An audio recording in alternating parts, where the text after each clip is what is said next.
Ako si Brother Spencer Albos, taga Cubao, Quezon City. Naglingkod ako ng aking misyon sa Philippines Davao Mission noong April 2007 hanggang April 2009. Para maihanda ko yung sarili ko sa aking mission, inaral ko ang lahat ng scriptures at ang iba pang mga available na church materials doon sa aming bahay. Sinikap ko nung makapagbasa ng scripture, at least one chapter or a few verses a day, and pinagpipray ko din na maunawaan ko yung mga bagay na aking binabasa. Bukod pa dito, nag-attend din ako at kinumpleto ko yung seminary and institute kahit sobrang busy ko nun sa school.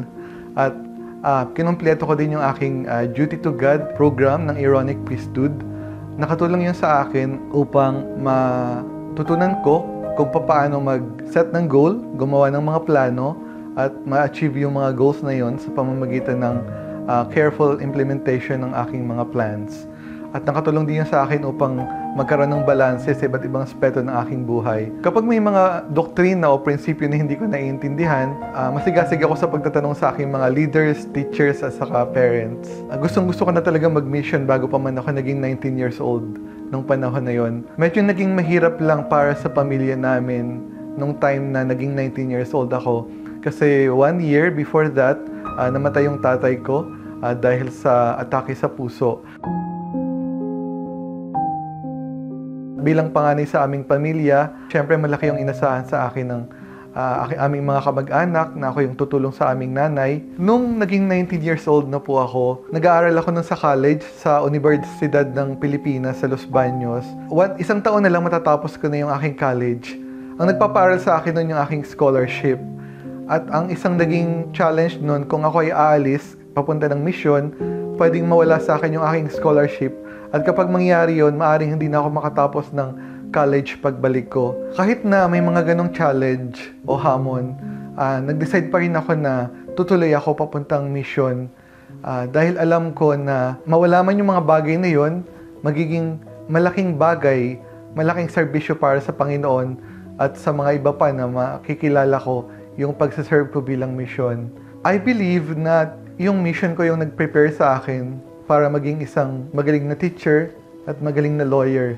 Yung skills ng lawyer sa pag-research, sa pag-analyze, at sa pagsusulat, I believe natutunan ko yun sa aking mission. Bukod pa dito, yung mission din yung nagturo sa akin na kung paano magtagumpay. So, itinuturo ng mission na simple lang. Mag-set tayo ng goals, gumawa tayo ng malinaw na plan, at sikapin natin na ma-achieve yung goals natin sa pamamagitan ng maingat na pag-implementa ng ating mga plano. Malaking bagay yun kasi ma-apply natin yun sa lahat ng bagay na ma-experience natin after ng ating mission para ma-achieve natin yung ating mga pangarap sa buhay. Applicable ito sa mga goals para sa pamilya, para sa ating career, para sa simbahan, at para sa ating personal na mga buhay.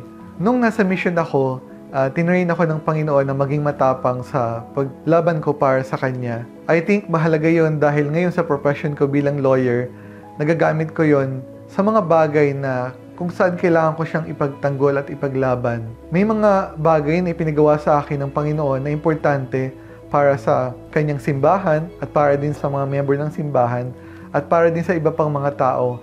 Naniniwala ako na ang mission ko yung naging preparation para magawa ko yung mga bagay na ito. At kung hindi dahil sa tapang, lakas ng loob at pananampalataya na na-develop ko sa aking mission, malamang hindi ako ganito ka tapang, kasigasig at kagaling sa paggawa ko ng aking mga gawain bilang isang abogado.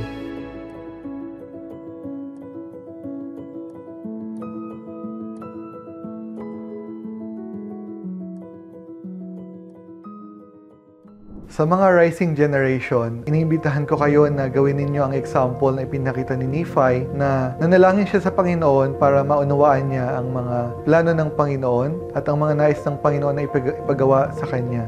Walang sakripisyo na nasasayang. Balang araw, pagbalik ninyo galing misyon, marirealize ninyo na hindi naman talaga ito sakripisyo, kundi ito ay isang pagpapala na may kamangha-manghang mga biyaya sa hinaharap para sa inyo at para sa iba pang mga tao.